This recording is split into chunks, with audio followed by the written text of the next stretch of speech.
Hey everyone, and welcome. Today, we are going to put on our detective hats to solve one of the biggest mysteries out there for any investor. How do you really research a stock? We're going to forget about all the complicated charts for a minute. This is all about following the clues. So let's jump right into our investigation. First things first, we have to ask a really important question. When you buy a stock, is it because you have a deep understanding, a solid case you've built, or is it kind of like taking a shot in the dark? The difference between those two things is everything, and it all boils down to the quality of your research. And that's the big idea we're running with today. We're going to completely reframe this whole process. Forget about boring spreadsheets for a second. I want you to think of yourself as a financial detective. Your job, it's to uncover clues, follow the leads, and build an airtight case before you ever put your money on the line. Honestly, it makes the whole thing a lot more engaging and way more effective. Right, so every good detective needs their toolkit, the gear they use to crack the case. For an investor, that means knowing exactly where to find reliable information, the evidence you're going to use to build your case. So, what's in our toolkit? Okay, check out our evidence locker. We've got the official testimonies and SEC filings, and that 10K is absolutely crucial.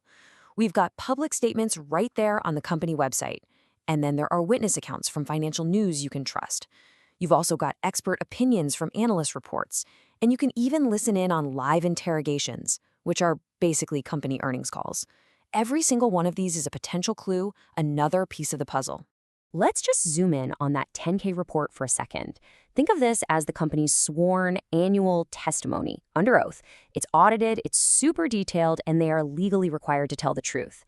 This is where a company can't just spin the good news. They have to talk about the challenges. Seriously, if you want to find the buried treasure, go straight to the risk factors section. That's where the most important clues are usually hiding. And here's a golden rule for any good detective. You never, ever rely on just one witness or a single piece of evidence, right? You have to corroborate. You cross-reference what you read in some analyst report with what the company is saying in its own 10K. This is how you build a really solid, reliable picture of what's actually going on. Okay, so you've gathered all your clues from the evidence locker. But a pile of clues isn't a case. You need a system, a structure of process to analyze everything you've found and make sense of it all. And that's where our 5-point investigation comes into play. This right here is your investigative checklist. It's your roadmap. First, you figure out the what. What does this business actually do? Then you analyze the financials, the cold, hard numbers. You've got to evaluate the management team. Who are the people running the show? Then you assess the valuation. Is the price fair? And finally, you have to consider the risks. What could possibly go wrong here? Now let's zero in on one of the most critical steps, valuation. After all that work understanding the business, it all comes down to this one simple question. Is the market price for this company fair? Is it a bargain or is it way overpriced?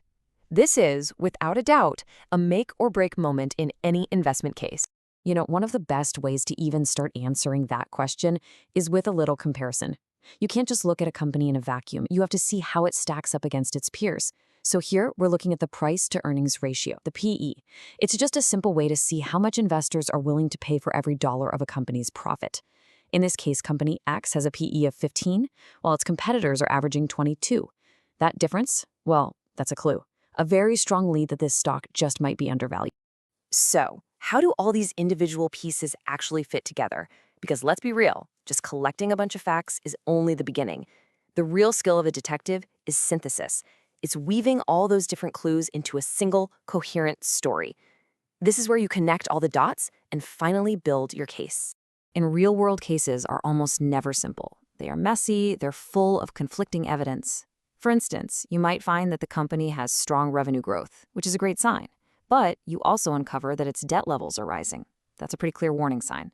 The management team is super experienced, a huge plus. But a new aggressive competitor just showed up on the scene.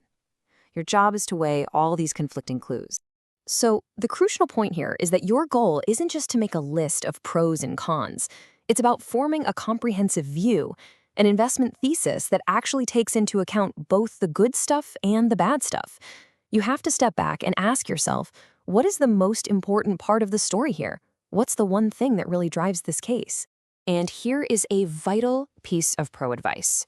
Write it down. A great detective keeps detailed case notes, and you should too. Document why you made a decision. This isn't just for staying organized, it is a super powerful tool for learning. Months from now, you can go back and look at your notes and see if your original reasoning was solid, which helps you become a much better investor over time. All right, so we've gathered our evidence, we've followed a framework, and we've started building a case. But there's one final golden rule that every great investigator lives by. It's a mental discipline that stops us from falling into the most common trap of all. And that trap is called confirmation bias. It's this very human tendency to just fall in love with our first idea. We decide early on that a company is a fantastic investment, and then, without even realizing it, we only look for clues that prove us right. We start ignoring or downplaying any evidence that goes against what we already believe. It is, without a doubt, the #1 enemy of objective thinking. So how do we fight it? Well, you have to intentionally play devil's advocate with your own case. You have to actively go looking for the counter-argument. Ask yourself, what would have to be true for this to be a terrible investment? Then go look for evidence of that. This kind of discipline is what separates the amateurs from the pros. And finally, always remember that the case is never truly closed. A company's story is always evolving. New clues pop up every single quarter with new earnings reports, industry shifts, you name it. Great research isn't a one-and-done project. It's an ongoing process of monitoring your investment and constantly updating your case. So there you have it, a whole new framework for thinking like a financial detective. You now know how to gather the evidence, how to structure your investigation, and how to build a comprehensive case, all while avoiding those dangerous mental traps. The only question left is the one you have to answer for yourself. What's your verdict going to be?